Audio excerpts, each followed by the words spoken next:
Bom dia para todos e todas, a paz do Cristo vivo. Deus fortaleça, abençoe cada um de vocês. Gente preciosa, nós vamos hoje na nossa matéria sobre a história da igreja, que nós temos caminhado na história desses homens de Deus. Nós vamos hoje observar, refletir, aprender mais um pouquinho sobre Jonathan Edwards. Eu já quero dar um testemunho pessoal sobre Jonathan Edwards, porque esse homem, o legado dele também, pela misericórdia de Deus, atingiu em cheio também o meu coração, muito da minha história e do meu pastorado. Eu fui para o seminário em Campinas quando eu tinha 19 anos. E logo que eu cheguei em Campinas, e daí fui para o quarto lá no seminário, tinha um folhetinho, e nesse folhetinho estavam lá 70 resoluções de Jonathan Edwards. Jovens na época do Jonathan Edwards, no início do século XVIII, eles anualmente, no final do ano, eles tinham o costume de tomarem algumas resoluções, decisões, muito parecido com o que muita gente faz até hoje. Eles escreviam essas resoluções, e só que a história mostra que Jonathan Edwards viveu essas resoluções de uma forma muito digna, muito efetiva, resoluta mesmo. E ele escreveu essas resoluções, ele começou a escrever quando ele tinha 18 anos, e terminou aos 19 anos. E eu estava lá, sentado, no meu primeiro ano, na primeira semana, e comecei a ler. Eu também estava com 19 anos, e ali eu lia e orava ao Senhor, dizendo que eu também queria trilhar um caminho onde o Senhor fosse realmente o Senhor da minha vida. Onde a minha vida fosse, dia após dia, dedicada à glória do Senhor. Dentre tantos ensinamentos de Jonathan Edwards, vou destacar alguns deles hoje, mas um deles é que esse homem, ele preocupava muito, de uma forma doce, não aquela preocupação que machuca, que oprime, mas se pode ter uma preocupação boa, é essa. Eu vou chamar de desejo profundo. Um desejo profundo de viver para a glória de Deus. Viver para amar a Deus. Viver para se deliciar em Deus. Então, já inicio dizendo que a leitura dessas resoluções, e depois eu fui encontrando mais sobre a vida, sobre o legado, sobre os escritos de Jonathan Edwards, abençoaram a minha vida. E eu espero que nessa aula também possam abençoar a vida de vocês. Vamos orar? Vamos falar com Deus?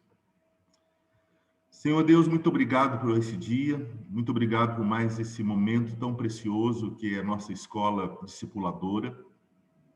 Nós, em nome de Jesus, queremos realmente ser cristãos completos, discípulos fiéis, gente que segue de perto, que conhece o Senhor, não de ouvir falar, mas o nosso coração, os nossos olhos realmente te veem.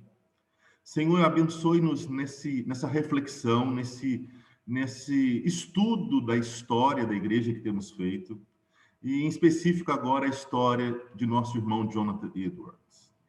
Que o Senhor possa fortalecer e falar ao coração de cada irmã e irmão aqui. Abençoe-nos, Pai. Abençoe o nosso dia, entregamos nossa família, o nosso coração. Ajuda-nos a viver para a glória do Senhor. Em nome de Jesus. Amém. Gente abençoada, eu quero ler com vocês Deuteronômio 32, 35, que foi o texto que Jonathan Edwards usou quando ele pregou um dos mais famosos sermões dele. O título do sermão era Pecadores na Mão de um Deus Irado. Daqui a pouco a gente vai chegar nele, eu vou te contar um pouquinho mais dessa história, mas eu quero começar com o versículo, né? A parte B do versículo de Deuteronômio 32, 35, parte B, que esse pastor, filósofo, teólogo, escritor, avivalista, ele deixou para nós, ele pregou esse texto de Deuteronômio 32, 35, nesse famoso sermão, Pecadores na Mão de um Deus Irado. O texto diz: a seu tempo, quando resvalar o seu pé. A seu tempo, quando resvalar o seu pé. A noção que Jonathan Edwards tinha da vida e da morte é algo impressionante. Ele, com toda certeza, ele é um dos maiores teólogos da história da Igreja de Jesus Cristo. E a vida dele, a teologia dele é pautada exatamente nessa compreensão, nessa busca bíblica, nessa caminhada intelectual, pois ele era extremamente preparado, uma mente brilhante. Mas o que me chama mais atenção na vida de Jonathan Edwards nem é a sua brilhante mente, mas a sua brilhante vida. Uma vida piedosa, uma vida onde esse homem, um biógrafo disse que ele se preparou a vida inteira para morrer.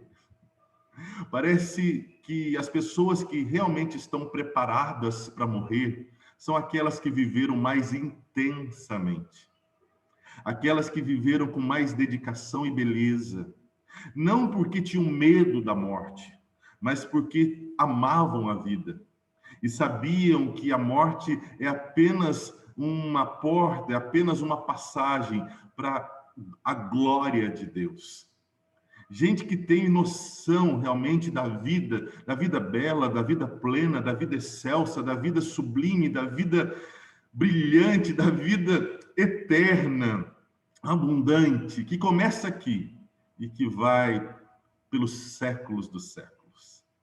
Jonathan Edwards, ele trabalha nesse sermão o Deus que é santo, santo, santo, que pode, clara e santamente, e ele tem todo o direito de aniquilar, de derrubar, de enviar para o inferno os seres humanos.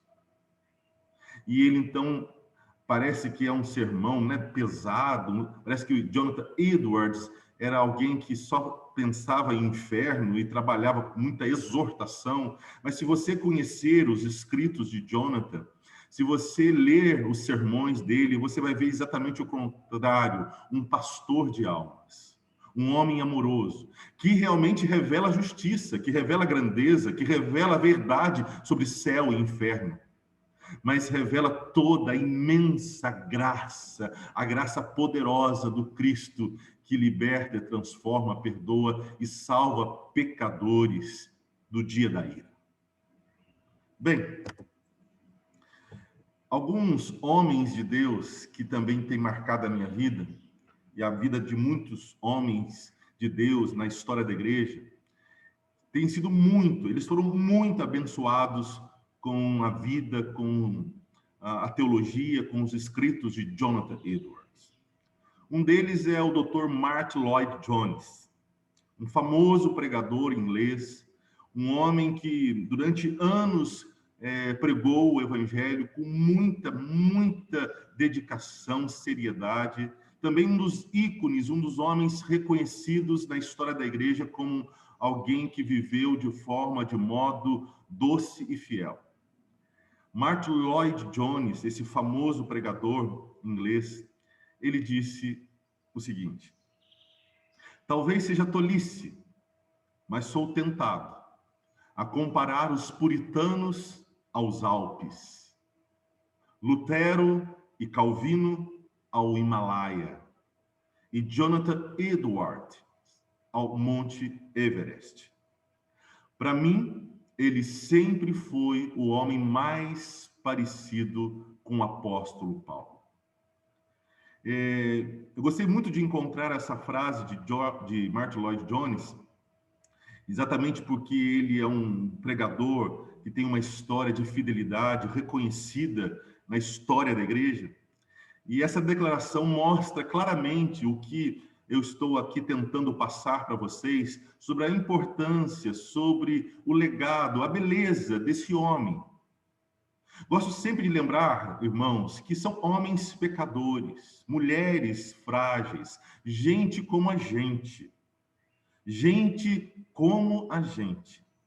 Mas gente preciosa como a gente, que teve essa história registrada, e não só os seus feitos, que são importantes, mas o agir de Deus na vida deles.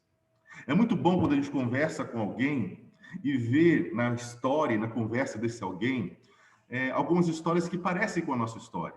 Histórias bonitas, histórias de vitória, de virtude, as histórias de compreensão a respeito do amor, do poder de Deus.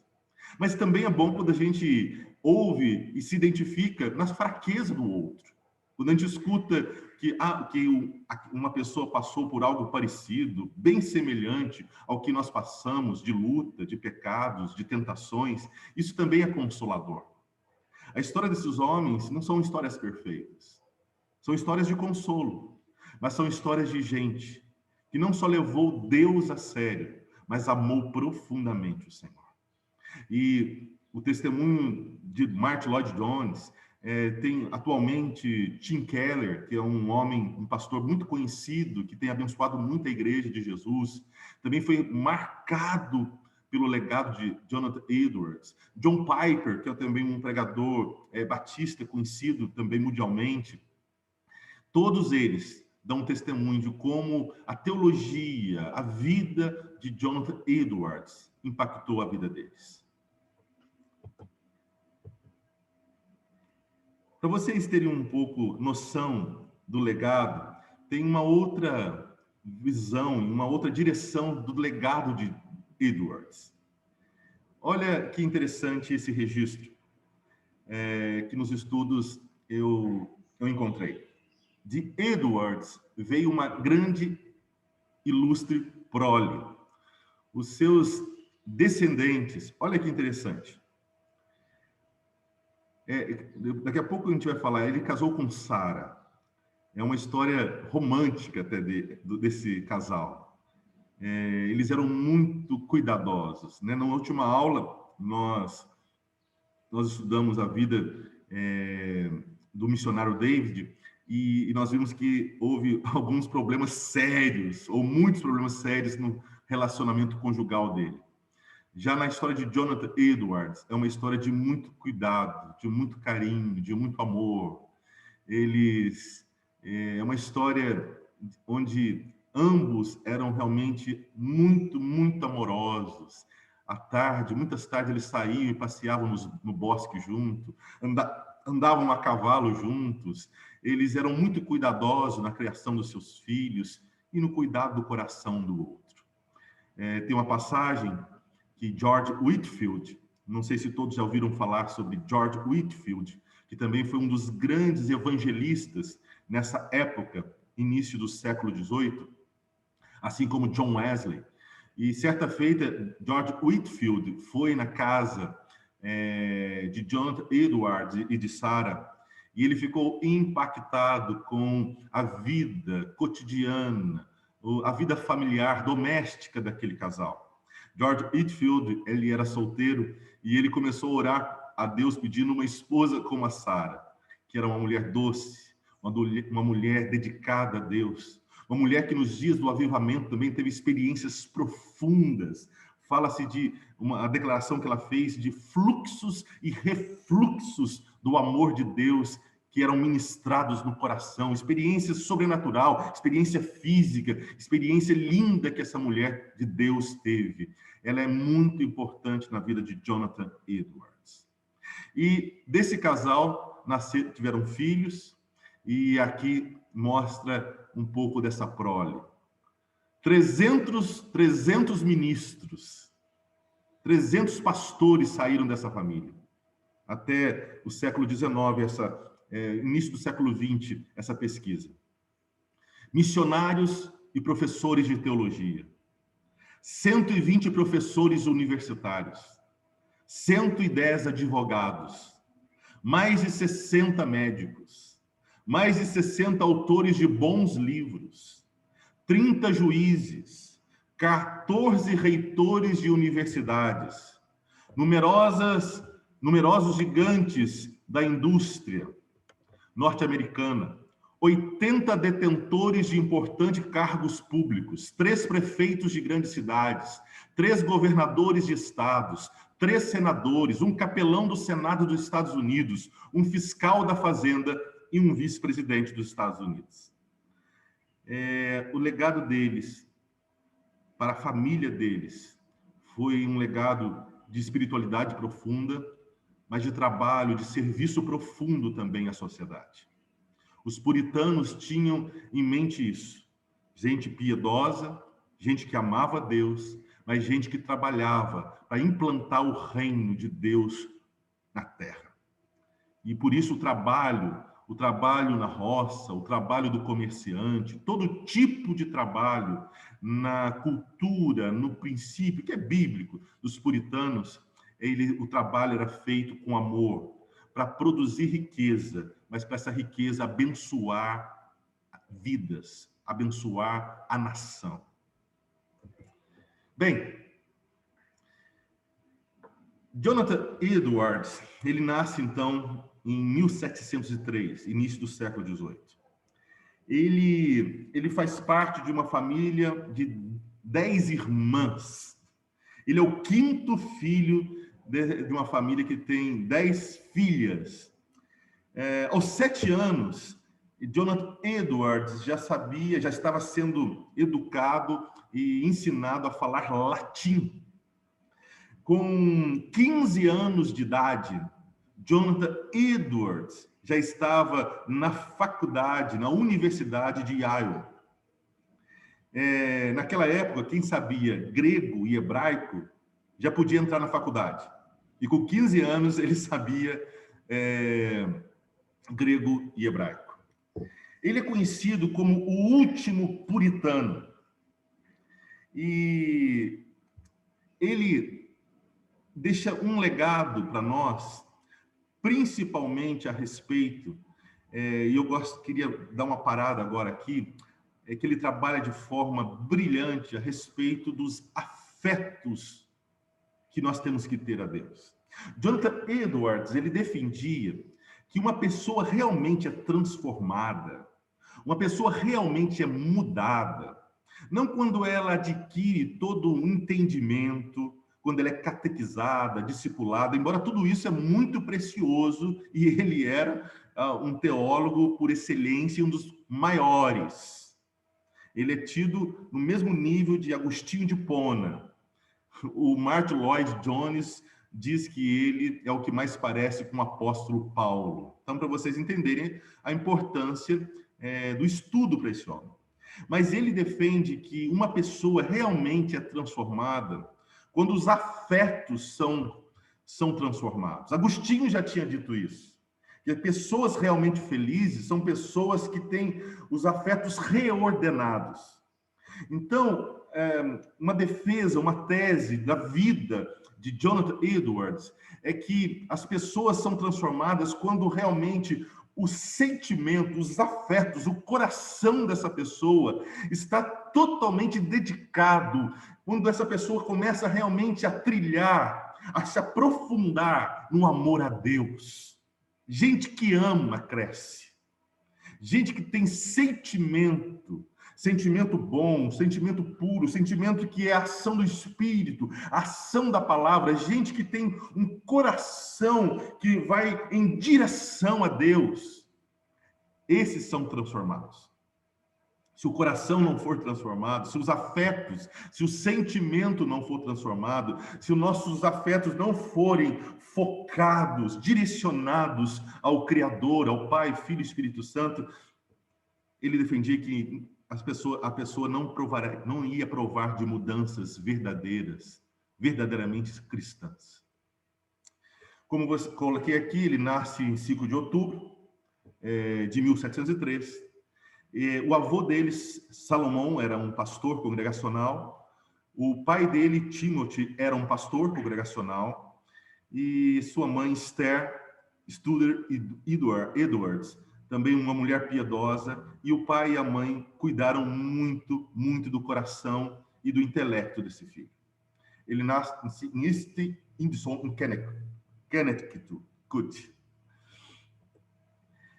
Edwards, aos 17 anos, ele conta sobre a sua repentina conversão.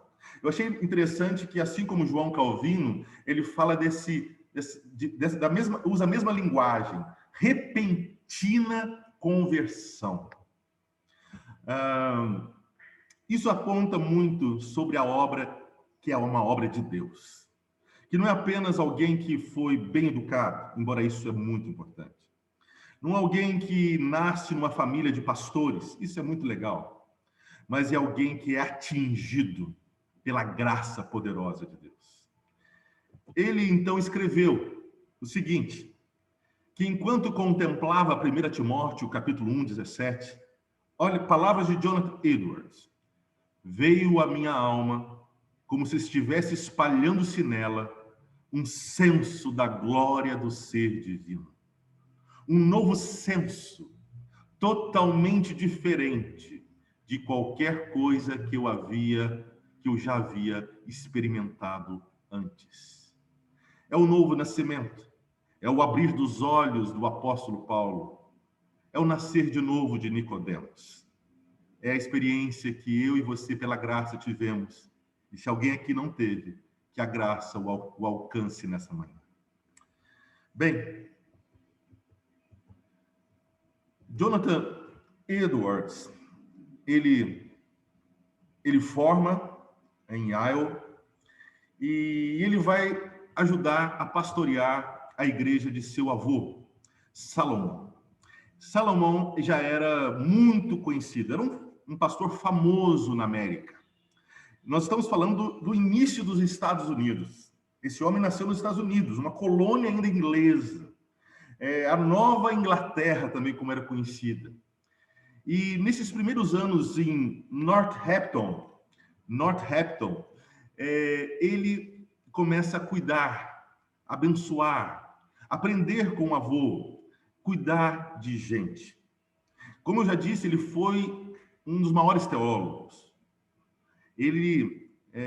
Os americanos até hoje colocam ele como um dos maiores filósofos da América. Ele é tido como um dos maiores, o pastor mais relevante que passou pelos Estados Unidos da América. Mas eu gosto de pensar que ele era um pastor de ovelhas. E a gente vê muito isso. Eles, naquele momento, mais ou menos nessa época de 1727 em diante, eles começam a vivenciar algo muito gracioso, que é chamado de o grande despertamento, ou o grande avivamento, que varre a América. Os Estados Unidos passa por um mover do Espírito Santo maravilhoso. As pregações de George Whitefield levavam multidões e multidões se rendendo a Jesus Cristo. Mas ele é o teólogo do avivamento. Ele também era um pregador, ele aprendeu com George Whitefield a sair e pregar ao ar livre, como eles faziam. E muitas coisas lindas aconteceram. E na igreja local, que ele viveu muitos anos, em Northampton, Northampton é o lugar do ministério, da maior parte do ministério de Jonathan Edwards. Ele viu esse mover de Deus. É interessante, gente, e algo para a gente estar orando hoje, num momento histórico, com muitos desafios a respeito da nossa juventude. Um dos marcos e uma das conversões lindas e genuínas que aconteceram naquele tempo, do grande avivamento, do grande despertamento na América, foram que muitos jovens se converteram a Jesus. Conta-se de uma moça que tinha uma vida muito terrível, uma mulher realmente de uma história pecaminosa. E essa mulher conhece o Cristo, e essa mulher procura Jonathan Edwards, e essa mulher é discipulada, e essa mulher se transforma numa mulher realmente salva e santa, dedicada ao Senhor.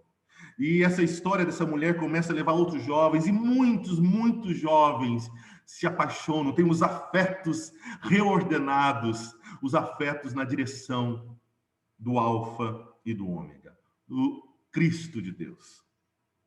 Bem, resumindo os efeitos do despertamento, como foi aquele despertamento, olha o testemunho, olha o que Jonathan Edwards escreveu. Vocês estão ainda aí? Naquele momento, nossas reuniões públicas eram belas. A congregação alegrava-se no culto a Deus. Alegrava-se no culto a Deus. Todos se concentravam com sinceridade. Desafio hoje, né? Concentração sincera. Na adoração pública. Cada ouvinte ansiava por sorver as palavras do ministro, conforme elas lhe saíam da boca. De tempos em tempos, a assembleia, em geral, ia às lágrimas enquanto a palavra de Deus era pregada. Alguns chorando de tristeza e angústia, outros de alegria e amor, outros sentindo compaixão e preocupação pela alma de seu próximo. Ele narra que há ali um mover de Deus. Muitas pessoas foram contra esse avivamento, dizendo que era um avivamento emocional. De fato, houve extremos. Todo avivamento, a gente olha na história, há extremos. Mas Jonathan Edwards, ele não focou nos extremos, ele focou no que foi real e verdadeiro, em transformação de vida. Daqui a pouco a gente vai ver ele cuidando e falando do verdadeiro avivamento que ele viu, que ele presenciou, que ele foi um instrumento. E ele viu pessoas realmente amando a Deus, amando a palavra e tendo a vida transformada, mudança de caráter, de vida, de postura, de coração. Isso o verdadeiro avivamento promove. Muitos eram contra. E Jonathan Edwards, ele vai pastoreando e mostrando a beleza desse avivamento, cortando as arestas que estavam os extremos do avivamento. E é uma história linda de vidas e de uma nação que foi impactada pelo poder de Jesus, do Evangelho de Jesus Cristo. Bem, deixa eu dar uma pausa. Alguém tem alguma pergunta? Pastor Leandro, meu amigo, quer completar? Por favor, gente, vamos só tomar uma aguinha aqui. O que vocês estão achando?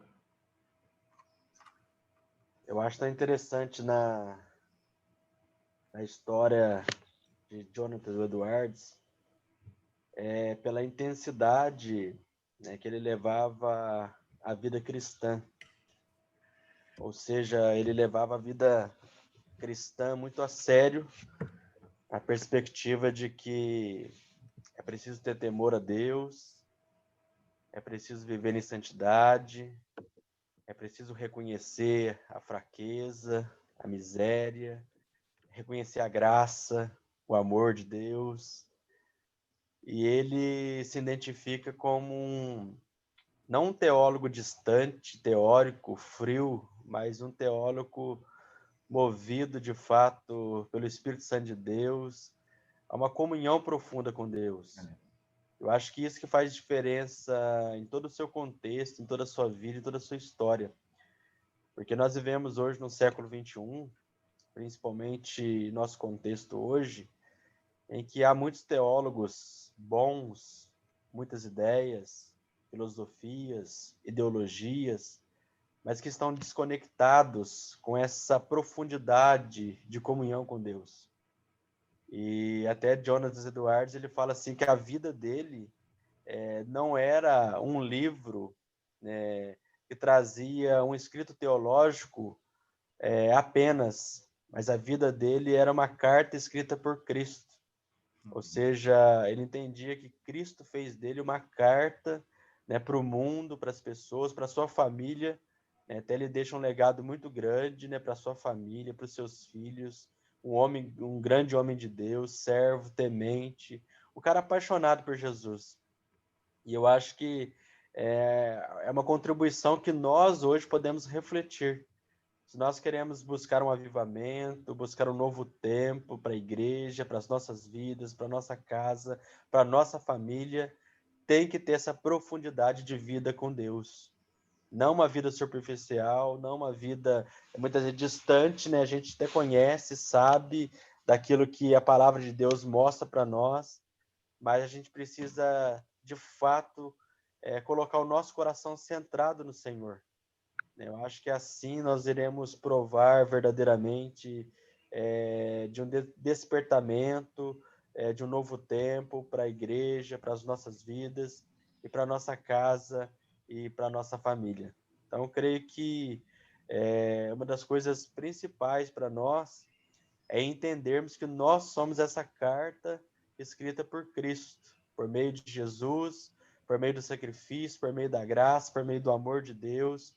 Deus tem nos levantado para sermos testemunhos de uma vida profunda, temente, uma vida de comunhão mesmo com Deus, que revela mesmo Deus nas nossas vidas para as pessoas à nossa volta. Então, eu acho que isso é muito importante, a gente ressaltar toda a teologia, toda a filosofia, todo o conhecimento, mas principalmente a vida profunda que Jonathan Edwards tinha com Deus, né? Eu acho que isso que faz toda a diferença na nossa vida e na nossa caminhada com Jesus.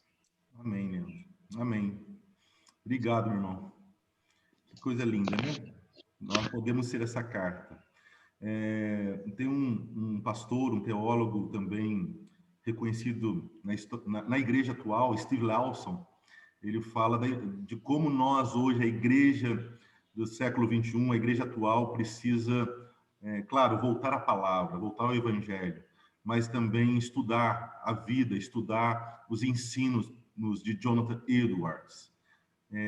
Pois foi um avivamento marcante, foi um avivamento de anos, foi um avivamento que transformou não só a América, mas muitas outras nações.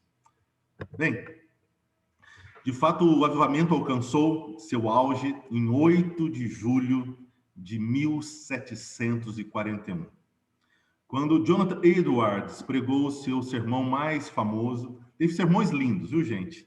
Mas esse acabou sendo o mais famoso. Ele tinha pregado em Northampton esse sermão.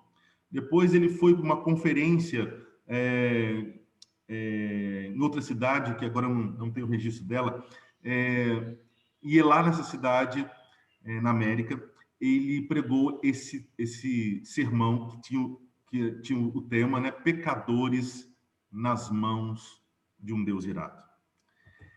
O sermão era baseado em Deuteronômio 32, 35, a seu tempo, quando resvalar o seu pé. E Jonathan Edwards começou a pregar. Muitos dizem que ele já tinha um problema de vista. Ele era alguém que usava uma linguagem imaginativa muito linda, metáforas profundas, extremamente bíblico. Mas ele lia o sermão dele e ele ficava com os olhos bem pertinhos. Alguns historiadores dizem que ele ficou alguns dias dedicado a esse sermão. Ele normalmente os sermões dele, ele preparava num período de 13 horas. 13 horas era o tempo de trabalho comum de todo trabalhador daquela época. Não que ele fazia mais, mas ele dedicava 13 horas para o sermão que ele ia pregar no domingo. E esse homem que dedicava a vida, orava, jejuava, alguns dizem que o rosto dele estava brilhando e parecia o rosto de um anjo. E esse homem então vai para esse local e ele começa a pregar. E nessa pregação, durante a pregação, era até as pessoas o atrapalhavam, porque choros altíssimos, até berros, começaram na plateia reagir diante do sermão. A convicção a respeito da pecaminosidade era tão grande que muitos começaram a segurar nos bancos dessa igreja. Diz alguns estudantes que tinham colunas e alguns seguravam em colunas. Eles começaram a temer que o chão ia abrir e que eles cairiam no inferno. Foi um movimento, foi um mover, foi um quebrantamento a respeito realmente da vida, longe de Deus, que muitos estavam vivendo. Foi com a compreensão da justiça de Deus, da glória de Deus. Foi um momento de conversão, de arrependimento. Esse sermão mostra, foi um ápice desse grande despertamento espiritual que aconteceu naqueles anos na América. Ele era um pastor cuidadoso. E como pastor cuidadoso, para poder cuidar do coração, e porque estava havendo conflitos a respeito se era um avivamento de Deus, se não era um avivamento de Deus, se isso estava certo ou errado, ele começou então a ensinar aquele povo a respeito do verdadeiro avivamento. Numa exposição em 1 João, capítulo 4, de 1 a 6, Jonathan Edwards identificou 5 marcas. Preste atenção, por favor, nessas 5 marcas pelas quais uma autêntica obra do Espírito deve ser reconhecida. Ele começa a trabalhar essas 5 marcas que ele entende que são marcas bíblicas e são da ação linda, poderosa, graciosa do Espírito Santo na vida da igreja, quando o povo de Deus desfruta de um despertamento glorioso como foi esse. Ele disse, primeiramente, em primeiro lugar, uma marca de um avivamento verdadeiro, genuíno, autêntico, é que aumenta a consideração das pessoas por Jesus como Filho de Deus e Salvador do mundo. Não aumenta a consideração pela experiência, não aumenta a consideração para ser um culto assim ou assado, não aumenta a consideração a respeito de um movimento ou até mesmo de uma denominação. Uma marca verdadeira, autêntica no coração de uma pessoa que prova de um avivamento, de um despertar, de um avivamento genuíno, é que essa pessoa começa a amar mais profundamente a Jesus Cristo, o nosso Salvador. Ter consideração por Ele, pela obra dEle, pela pessoa dEle. Em segundo lugar, um avivamento genuíno, autêntico, leva as pessoas a partirem de suas corrupções e lascívias rumo à justiça de Deus. Paulo diz, se você rouba, aquele que roubava não rouba mais. Aquele que mentia não mente. Ou seja, mudança de vida, choro, quebrantamento, confissão de pecado para sermos perdoados e sermos curados. Gente que abre o coração e pede ajuda. Gente que crê que o Senhor purifica, perdoa de toda e qualquer injustiça cometida por nós. Gente que abandona os velhos hábitos, vícios. Gente que luta, gente que chora, gente que quer viver uma vida reta, uma vida fiel a Deus. O avivamento também é marcado pelo aumento de respeito, pela Bíblia Sagrada. A Bíblia não é apenas mais um livro. A Bíblia não é um livro místico. A Bíblia não é um livro que a gente deixa aberto no Salmo 90 para espantar demônio mal olhado. A Bíblia é a palavra de Deus. E um avivamento gera amor pela palavra. A pessoa que ama Deus, a pessoa avivada, começa a ler de dia e de noite essa palavra. Ele começa a meditar, começa a se alegrar, começa a orar a palavra, começa a viver a palavra, a amar a palavra de Deus e o Deus da palavra. Uma outra marca autêntica é que estabelece a mente delas nas verdades objetivas da fé revelada. Não fica com picuinhas, não fica com religiosidade, não fica com ataques, não fica preso numa religiosidade com alguns rituais que nem são santos e que nos conduz a Deus, mas apenas rituais, muitos deles pagãos, malignos, e que dão mais ênfase à religião e não dão ênfase à glória de Deus. Gente que valoriza mais tradições que não são as boas, mas tradições tolas. O avivamento genuíno evoca um genuíno amor por Deus e o homem. Gente que começa realmente a amar a Deus, de todo o coração, alma e entendimento, mas também parte na direção do próximo e ama o próximo como a si mesmo. O amor é a marca primordial de um avivamento genuíno. Gente que ama a Deus, que ama a glória de Deus, que ama a palavra de Deus, que ama o próximo. Boas pastorais, não acham? Pastorais de sabedoria, pastorais bíblicas, pastorais que conduziram aquele povo, aquelas igrejas, a um avivamento, a uma experiência linda, verdadeira com Deus. Guardem esses princípios no coração. Escrevam depois. A aula a gente vai compartilhar. Guarde isso no coração.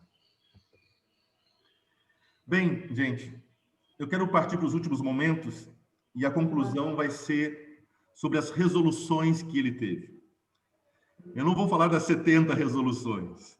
Eu vou falar rapidamente apenas sobre as 3 primeiras e últimas. É uma bananinha amassada com garfo? Bem, nos últimos momentos... Tá bom.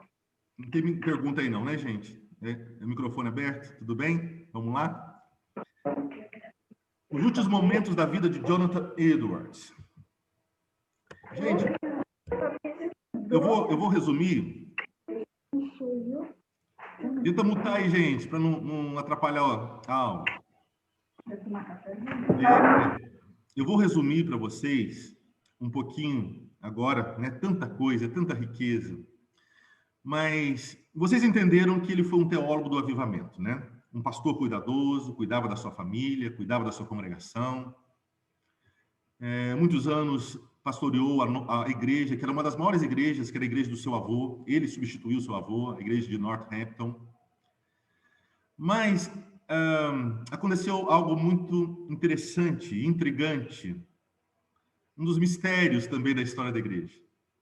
Esse homem espetacular, esse homem de Deus que a gente está vendo a história dele,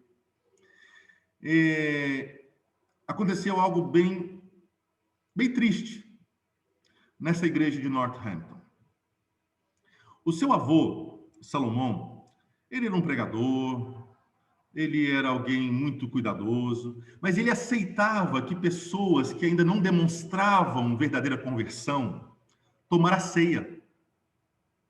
Então, muitas pessoas que tinham uma vida duvidosa, que davam mau testemunho até mesmo, eles iam na igreja e tomavam Santa Ceia, e o pastor Salomão, o avô, deixava.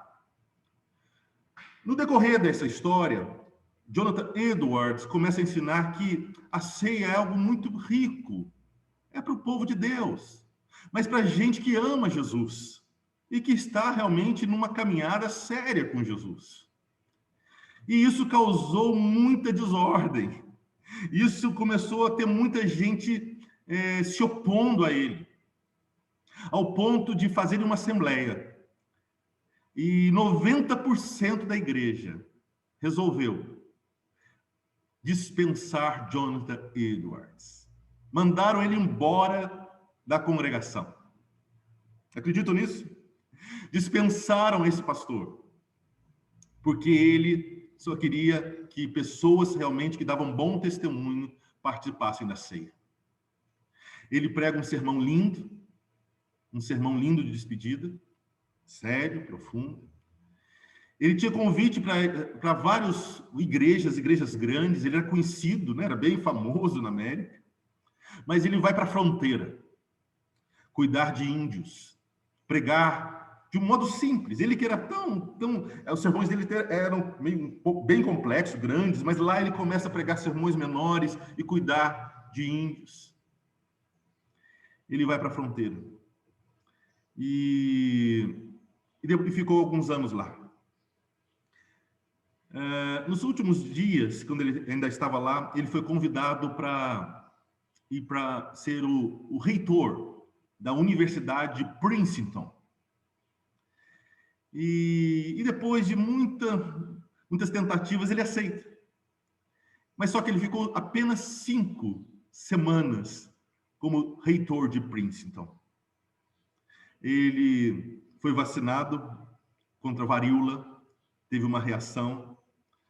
Por favor, gente, quando chegar a vacina, e vai chegar do jeito certo, não tenham medo, a sua vida está na mão de Deus, nós vamos morrer só quando Deus quiser, e se tiver vacina, vamos vacinar sim.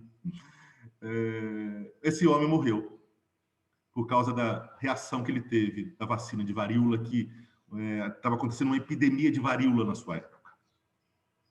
Por favor, observe esse testemunho dos últimos momentos de Jonathan Edwards. Tendo ao seu lado somente suas filhas, Esther e Lucy, era um inverno, ele estava já em Princeton, a esposa Ana estava com os outros filhos e não tinha ido para lá ainda. Ele já no leito de morte, ele sussurrou suas últimas palavras e a sua filha Esther e sua filha Lucy registraram. Palavras últimas de Jonathan Edwards. Parece-me ser a vontade de Deus que eu cedo as deixe. Por isso transmitam meu maior amor à minha querida esposa e digam-lhe que a excepcional união que por tanto tempo existiu entre nós teve uma natureza espiritual e, portanto, conforme creio, continuará para sempre. Era muito romântica, uma história romântica dos dois. Espero que ela seja apoiada durante esta grande provação e que se submeta alegremente à vontade de Deus. Homem que descansava, homem que confiava no soberano Deus. No início da vida de Jonathan Edwards, ele não acreditava na soberania de Deus. Ele dizia que era até algo infernal.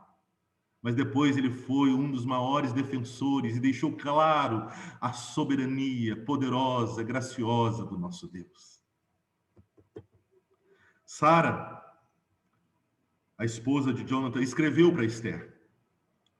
Olha as palavras de Sara. Minha querida filha, o que devo dizer? Um Deus santo e bom cobriu-nos com uma nuvem escura. Oh, sejamos submissas ao mestre e tapemos a boca com as mãos.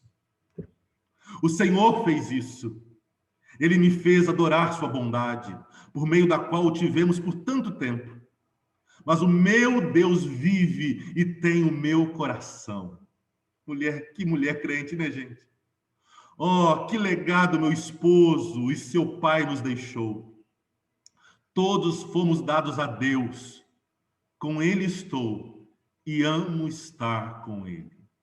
Só essas duas partes, essas duas palavras de Edwards e de Sara, eu já gostaria que você ficasse nela e meditasse, são tão ricas e plenas, e tão diretivas para a nossa caminhada cristã. Sara, depois de alguns meses, ela também faleceu.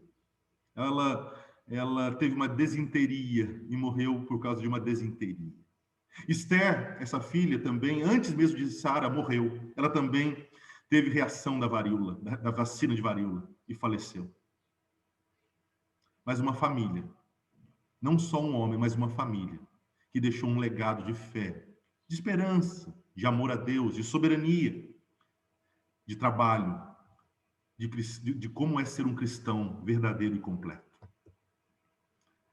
Aqui está a foto do jovem Jonathan Edwards. Esse jovem puritano, conhecido como o último puritano, encerrou as 70 resoluções dele aos 19 anos de idade. Ele iniciou as resoluções dizendo assim, por favor, estou encerrando, gente. Sendo sensível ao fato de que sou incapaz de fazer qualquer coisa sem a ajuda de Deus, humildemente rogo-lhe pela sua graça, que me capacite a manter essas resoluções, até ao ponto em que elas sejam agradáveis à sua vontade, por amor a Cristo. Daí ele coloca, isso tudo são escritos dele, na resolução dele. Lembre-se de ler essas resoluções uma vez por semana. Durante anos da vida, praticamente a vida toda. Esse homem, semanalmente, ele lia essas resoluções. Ele queria viver essas resoluções. Eram diretrizes, era a agenda dele para a caminhada existencial dele. Vou deixar com vocês apenas 3. Primeira resolução de Jonathan Edwards. Resolvi que farei tudo o que considerar ser mais importante para a glória de Deus e para meu próprio bem, ganho e prazer, por todo o tempo que eu viver, sem levar em conta quando, quer seja agora ou num futuro muito distante. Resolvi fazer tudo para eu pensar ser o meu dever, principalmente para o bem e proveito da humanidade em geral. Resolvi fazer isso, sejam quais forem as dificuldades que eu encontre, ainda que muitas e grandes. Ele resolveu viver para a glória de Deus. Ele resolveu em ser uma bênção para nações, para vidas, para o próximo. Segunda resolução. Resolvi me esforçar continuamente para descobrir novas formas e ideias para favorecer as coisas supracitadas. Gente criativa, gente que acorda dizendo: quero viver com Deus, para louvá-lo. A alegria dele seja minha alegria, quero participar do plano de Deus. Terceira, resolvi que se eu cair e me tornar insensível, de forma a negligenciar qualquer parte dessas resoluções, arrepender-me-ei de todas as coisas das quais puder me lembrar quando recobrar a lucidez. Alguém que queria cultivar um coração quebrantado. Alguém que não queria, de forma alguma, viver no pecado. Cair é uma coisa, viver no pecado é outra. Alguém que queria viver em santidade, viver com Deus. E a última resolução dele, ele diz que haja algo de benevolente em tudo o que eu falar. Sua última resolução, 17 de agosto de 1723.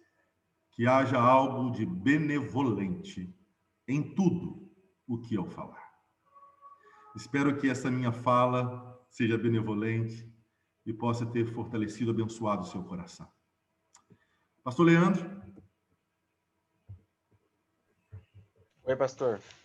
Alguma pergunta? Quer fazer mais alguma colocação? Vamos fazer uma oração antes? E daí eu vou encerrar a gravação aqui.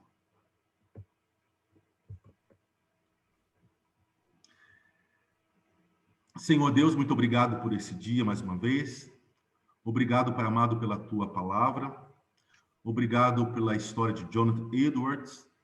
E pedimos que o Senhor possa promover um avivamento, um despertamento poderoso em nossas vidas, em nossa igreja, nesse presente século. Opera em nós, Senhor. Tem misericórdia de nós. Derrama graciosa e poderosamente o teu Espírito Santo. Desperta-nos para o teu louvor. Em nome de Jesus. Amém. Deixa eu encerrar aqui. Deus abençoe a todos.